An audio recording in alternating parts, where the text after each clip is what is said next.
Sesuai beberapa request di kolom komentar, hari ini kita akan membahas laptop convertible yang dari segi desain sangat cetar, bezelnya tipis, dan mampu membuat mata bergetar-getar. Namun apakah dari segi performa, laptop ini bisa dibilang gahar, atau hanya menjual desain bezel yang memang lagi disukai oleh pasar? Ya udah, nggak usah kebanyakan deklarasi koar-koar, saya ucapkan selamat menonton, netizen barbar.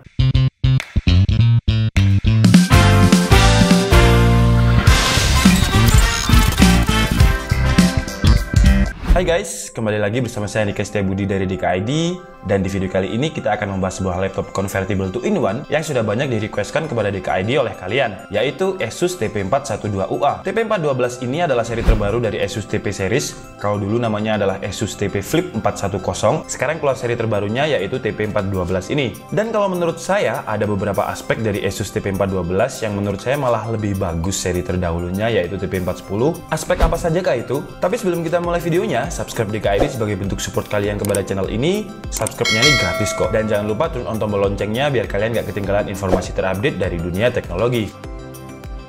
Asus Flip TP412 ini adalah laptop convertible 2-in-1 yang hybrid atau gampangnya bisa dijadikan tablet, dan TP412 ini memiliki dua varian warna yaitu Star Grey dan Galaxy Blue. Kemudian untuk SKU-nya TP412 memiliki 3 varian dari Core i7, Core i5, dan juga Core i7. Dan yang akan kita review kali ini kebetulan adalah SKU Core i7 8550U dengan VGA card Intel UHD 620 dengan 8GB RAM LPDDR4. Storage-nya menggunakan SSD tipe SATA M.2 dengan kapasitas 512GB. Untuk dimensi layarnya 14 inch dengan resolusi Full HD, 60Hz refresh rate, touchscreen, dan 45% NTSC. Dari segi desain, TP412 lebih tipis dari TP410. Kalau TP410 dulu tebalnya sekitar 1,9 cm, di Asus TP412, Asus berhasil memangkas ketebalannya menjadi hanya 1,7 cm.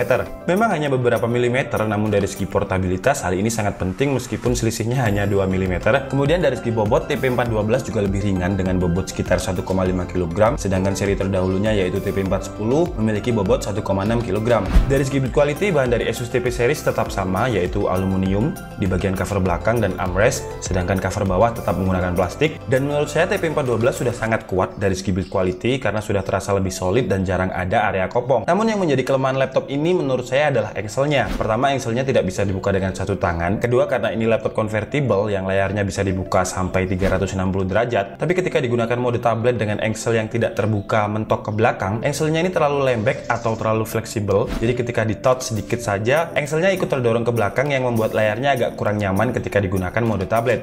Jadi solusinya jika kalian ingin menggunakan mode tablet, kalian harus membuka engselnya mentok sampai ke belakang dan menggunakan keyboard sebagai penyangga engselnya. Untuk engselnya sendiri, Asus mengklaim kalau engselnya memiliki umur 20.000 cycling, yang berarti engselnya memiliki umur sampai dibuka dengan 20.000 kali.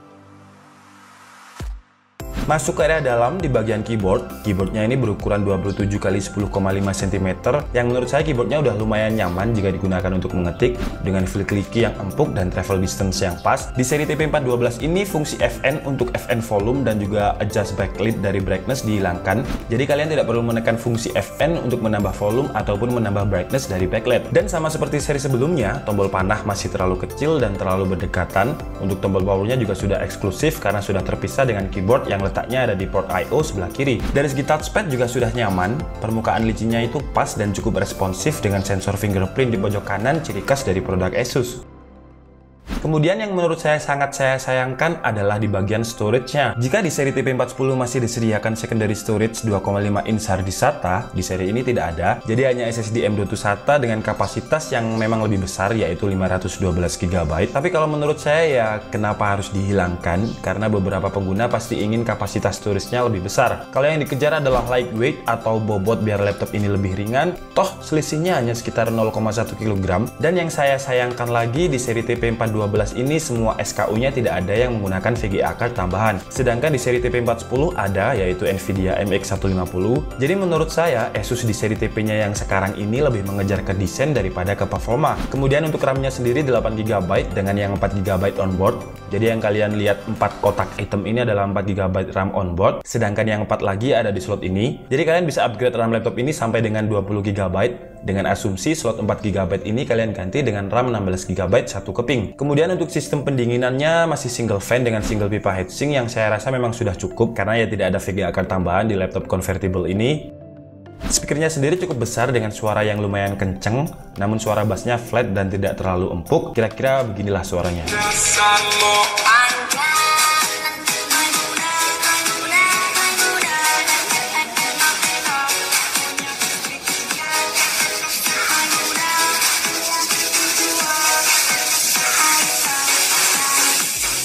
TP412 memiliki spesifikasi yang sama dengan TP410 dari segi baterai, yaitu 42 Wh, namun memiliki daya tahan yang lebih lama ketimbang TP410. Dengan daya tahan sekitar 8 jam untuk streaming YouTube menggunakan koneksi Wi-Fi. Dan untuk ngecasnya sendiri dari posisi kosong sampai penuh membutuhkan waktu sekitar 2,5 jam.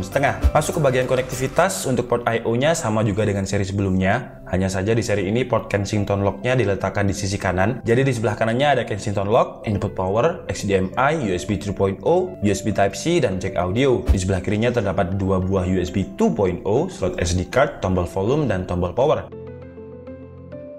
Masuk ke bagian layar, disinilah letak perbedaan yang mencolok dari seri sebelumnya. Di seri TP410, bezelnya memiliki ukuran 8 mm dengan 78,7 screen body to ratio, sedangkan di seri TP412, Asus berhasil memangkas bezelnya menjadi lebih tipis dengan ukuran 6,15 mm dengan 82% screen body to ratio. Namun bezelsnya ini tidak hanya di dua sisi kiri dan kanan, Asus juga memangkas bezel bagian atas yang menyebabkan webcamnya dipindah di bagian pojok kiri bawah. Dan kalau menurut saya sih fine-fine aja dengan langkah Asus untuk masalah bezels ini. Toh sekarang itu jarang banget webcam yang digunakan di laptop. Paling kalau mau video call Skype biasanya menggunakan smartphone, dan kualitas webcam laptop menurut saya juga gitu-gitu aja dari dulu. Pasti mentok di kualitas 720p dan banyak banget user yang nggak menggunakan webcam. Yang saya kurang setuju tetap sekali lagi ini kenapa VGA card-nya dihilangkan, padahal di seri TP410 masih menggunakan Nvidia MX 150 2GB. Kemudian dari segi spesifikasi displaynya juga tidak ada perubahan, sama persis dengan seri sebelumnya. Asus TP412 memiliki resolusi Full HD dengan 60Hz refresh rate, 178 wide viewing angle, dan hanya 45% NTSC. Dari segi resolusi memang udah cukup lah ya, karena udah Full HD, panel IPS, dan juga sudah 178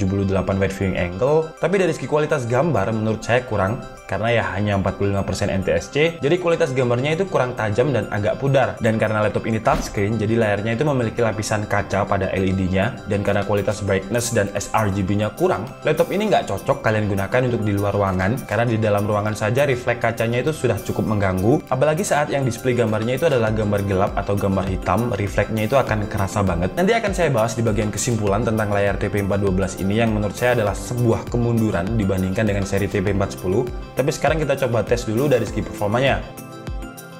Pertama kita tes menggunakan Cinebench R15 dengan kondisi base performance, dan laptop juga kondisi dicas biar performanya lebih optimal. Dan di tes CPU benchmarknya, Asus TP412 hanya mendapatkan skor 492 CB dengan suhu max load 76 derajat Celcius dan power 14 watt. Kalian pasti bertanya-tanya nih, ini kan udah Core i7 tapi kok skor Cinebench-nya masih rendah?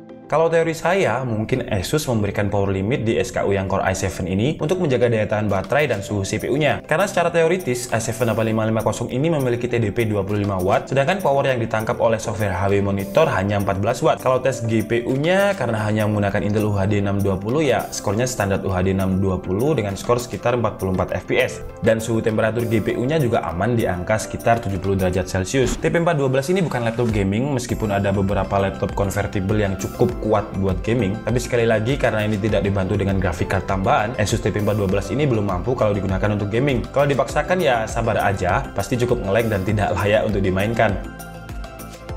Oke guys, jadi cukup sekian review dari Asus TP412 ini, dan kesimpulan versi DKID adalah kalau dari segi desain dengan harga sekitar 14.300.000, di seri i7-nya ini menurut saya kalau dibandingkan dengan brand lain udah lumayan lah, entah itu dengan Lenovo Yoga, Acer Spin, atau XP X360 dengan bezel yang sangat tipis, build quality yang kokoh, bobot yang ringan, dan keyboard yang sangat nyaman. Tapi yang saya nggak suka pertama adalah engselnya yang kurang kuat, padahal bagian lain udah sangat solid dan sangat kuat. Kemudian TP412 ini kalau menurut saya hanya dari segi desain saja yang di-upgrade dari seri sebelumnya. Malah di seri ini storage 2,5 inch hard disk-nya dihilangkan. VGA card-nya juga cuma single, padahal di seri terdahulunya menggunakan dual VGA. Padahal kalau menurut saya, laptop convertible itu yang menjadi fokus utama pengguna adalah bagian display. Karena nggak hanya touchscreen, tapi pengguna juga butuh gambar yang tajam dari sebuah layar yang touchscreen tersebut. Nah, dengan harga yang 14 juta ini, kalau dari mata saya yang saya ini juga seorang editor, menurut saya agak kurang. Fungsi VGA secara umum adalah merender sebuah gambar yang hasil renderannya akan ditampilkan di layar atau di monitor. Jadi VGA ini bukan hanya untuk gaming atau editing. Contohnya saja kalian membuka foto yang kapasitasnya cukup besar dengan detailing yang sangat kompleks,